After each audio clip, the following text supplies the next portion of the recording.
नरेंद्र मोदी जी ने 2014 में कहा था कि भारत की दोनों भुजाओं का, भारत माता की दोनों भुजाओं का सम विकास होना चाहिए।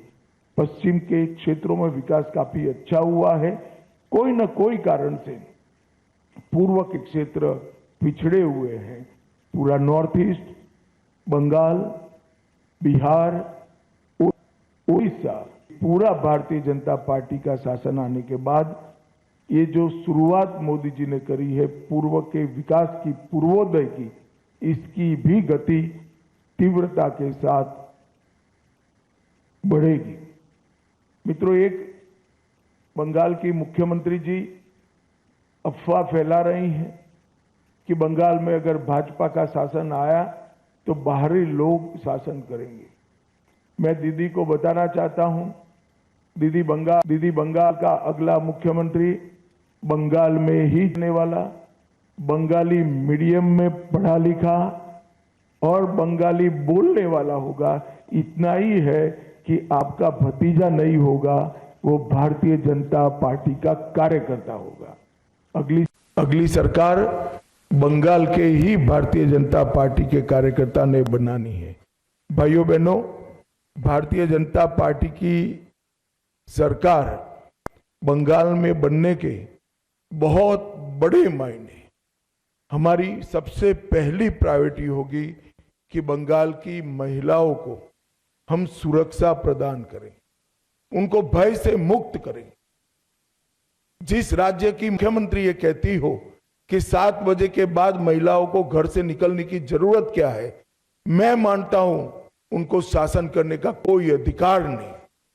मैं आज बंगाल की माताओं बहनों को आश्वस्त करना चाहता हूं कि 5 तारीख को भारतीय पार्टी की सरकार बनने के बाद रात को 1 बजे भी छोटी सी बच्ची किशोरी स्कूटी लेकर निकलेगी, कोई गुंडा उसके सामने आंख उठाकर नहीं देख पाएगा।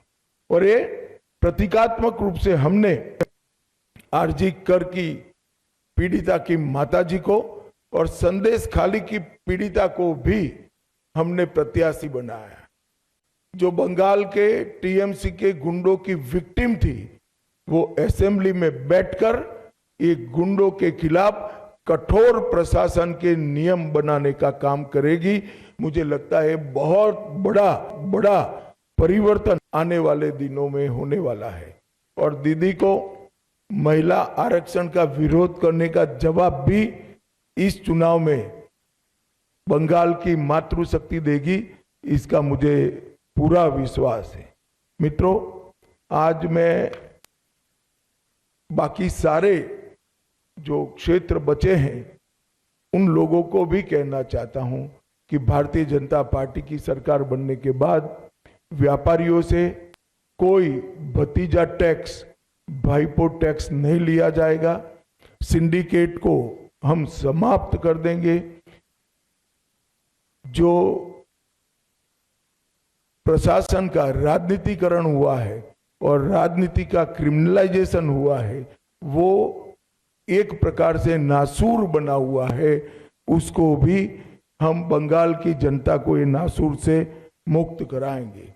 बंगाल के अंदर आधुनिक खेती के लिए कोई संगठित प्रयास विगत 50 साल से नहीं हुआ है। मां गंगा की कृपा जो कांप को ढोकर लाती है और पानी की उपलब्धता है, इसी के आधार पर यहाँ का किसान खेती करता है। आने वाले दिनों में हमने तय किया है कि किसान की खुशहाली के लिए यहाँ के सारे परंपरागत क्रॉप है, इसके बड़े रिसर्च सेंटर हम यहाँ पर बनाएंगे। चाहे आलू हो, चाहे धान हो, चाहे बंगाल की मालदा की मसूर आम हो, पान हो, इस सभी के लिए इसकी खेती को वैज्ञानिक तरीके से हम आगे बढ़ाएंगे। एक भ्रष्टाचार प्रस्तापित इंस्टीट्यूशनलाइज करने का काम ममता बनर्जी ने 32 से ज्यादा घोटालों के माध्यम से 10,000 करोड़ से ज्यादा रुपयों का भ्रष्टाचार बंगाल में हुआ है। 10,000 करोड़ के रुपए। हमारी सरकार भ्रष्टाचार मुक्त पारदर्शी शासन तो देगी ही देगी, मगर जिन्होंने भ्रष्टाचार किया है इनके खिलाफ एक श्वेत व्हाइट पेपर जारी कर सारे भ्रष्टाचार के आरोपों की सुप्रीम कोर्ट के रिटायर्ड जज से जांच कराकर भ्रष्टाचारियों को कड़ी से कड़ी सजा दिलाने का काम करेंगे, जिससे आने वाले अनेक सालों तक यहां पर कोई भ्रष्टाचार करने की हिम्मत न कर पाए। मित्रों, हमने अपील की है कि आप परिवर्तन करिए। बंगाल के मतदाताओं को अपील की है। परिवर्तन का मतलब बदलना नहीं है। परिवर्तन का मतलब सरकार चलाने वाली पार्टी बदलना नहीं है। परिवर्तन का मतलब मुख्यमंत्री बनाना नहीं है।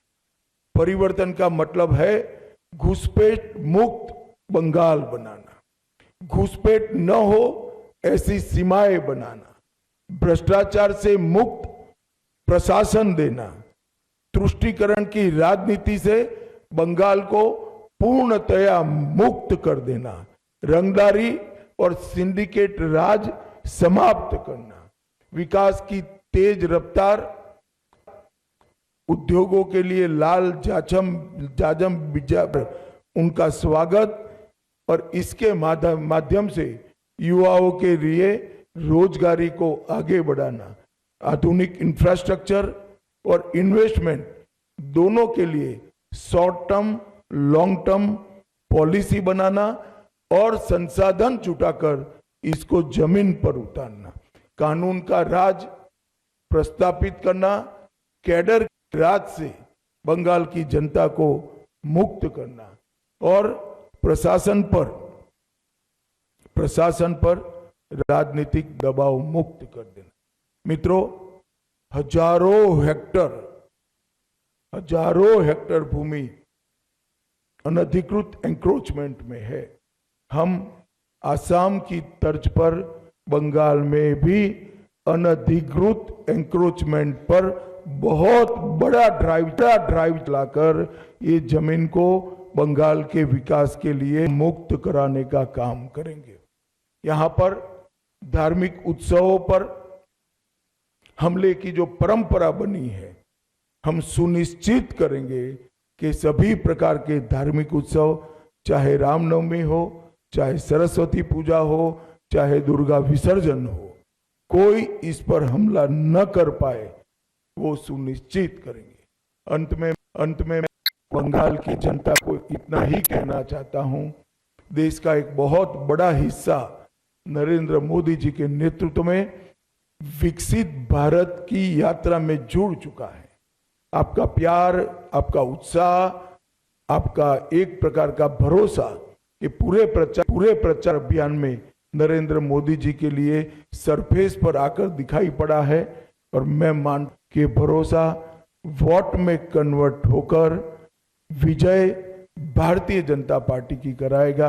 मैं फिर से एक बार दूसरे चरण के सभी मतदाताओं को कहना चाहता हूं, भय मुक्त होकर मतदान करिए, अपनी इच्छा से मतदान करिए और मतदान में रेगिंग न हो, इसकी बहुत अच्छी व्यवस्था चुनाव आयोग ने की है। पूरा भूल जाइए, आने वाले बंगाल के सुनहरे भविष्य के लिए हम मतदान करें और भारतीय जनता पार्टी की सरकार बनाएं। और फिर से एक बार अंत में पहले चरण के मतदाताओं का और इलेक्शन कमीशन की अगुवाई में जो सारा तंत्र है उसका बहुत बहुत अभिनंदन, धन्यवाद।